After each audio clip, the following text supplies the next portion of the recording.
Hi! Hello guys! Siya. Papunta tayong Boracay. Ay, joke lang.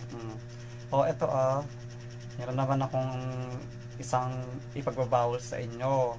Sa pag-reels dyan, lalo na yung mga nanay dyan. Naku po. Huwag niyo pong gagamitin ng mga anak niyo sa pag-reel nyo. Pwede naman po kayong gumamit ng ibang bagay.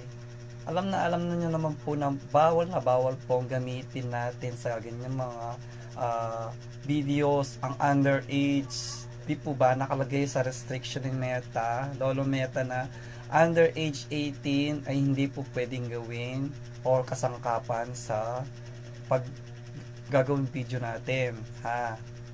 Mga nanay dyan, mga tatay, kung gusto nyo pong hindi ma-restrict, huwag nyo pong gagamitin ng baby nyo, lalo